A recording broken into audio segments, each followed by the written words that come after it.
आयशा शादी के दिन काफ़ी थक गई थी, इसलिए उसकी आंख जल्दी लग गई थी और धीरे धीरे नींद की आगोश में चली गई।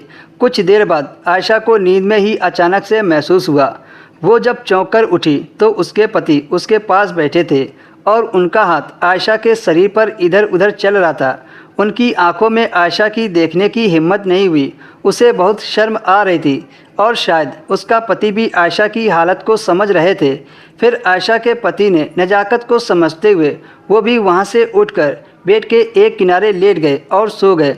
अगली सुबह जब आयशा की आँख खुली तो देखा बिस्तर पर पति नहीं थे। शायद वो सुबह उठते ही खेतों की तरफ चले गए हैं। आयशा के पति रमेश गांव में खेती किसानी का काम करते थे।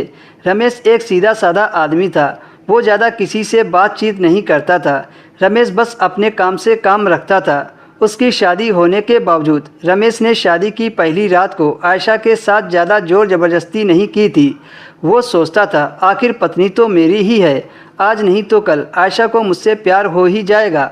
और वो आयशा के इजाज़त के बिना कुछ नहीं करना चाहता था। दोपहर में जब रमेश घर आया तो सबसे पहले वो बाथरूम में नहाने के लिए चला गया। इधर आयशा ने भी खाना पीना बनाकर तैयार कर दिया था। वो अपने पति का ऐसा स्वभाव पाकर बहुत खुश थी कि रात में मेरे सो जाने से उन्होंने मेरे साथ ज़बरदस्ती नहीं की। जब तक रमेश नहाकर आया तब तक आयशा ने खाना लगा दिया था और साथ में बैठकर आयशा भी खाने लगी। खाते खाते रमेश ने आयशा से पूछा कि तुम शादी की पहली रात को ही सो गई थी, ऐसा क्यों? क्या तुम्हें कुछ करने की इच्छा नहीं हो रही थी? आयशा ने मुस्कुराकर जवाब दिया, शादी की थकावट ज़्यादा हो गई थी इसलिए नींद आ गई थी, लेकिन आप तो मुझे जगा सकते थे। आपकी इतनी इच्छा थी तो मैं आपका साथ जरूर देती। तब रमेश ने कहा, मैं तुम्हारे पास बैठा था तो तुम जाग गई थी, पर बहुत ज़्यादा शर्मा रही थी, इसलिए मैंने कोई ज़बरदस्ती नहीं की। लेकिन आज मैं नहीं छोड़ूंगा। मैंने शादी के लिए काफ़ी सपने सजाकर रखे हैं, वो आज मैं पूरी करूंगा। आयशा ने मुस्कुराकर कहा, हाँ ठीक है। जब रात हुई रमेश अच्छी खुशबू वाला परफ्यूम लगाकर आयशा के साथ बेड पर आ गया।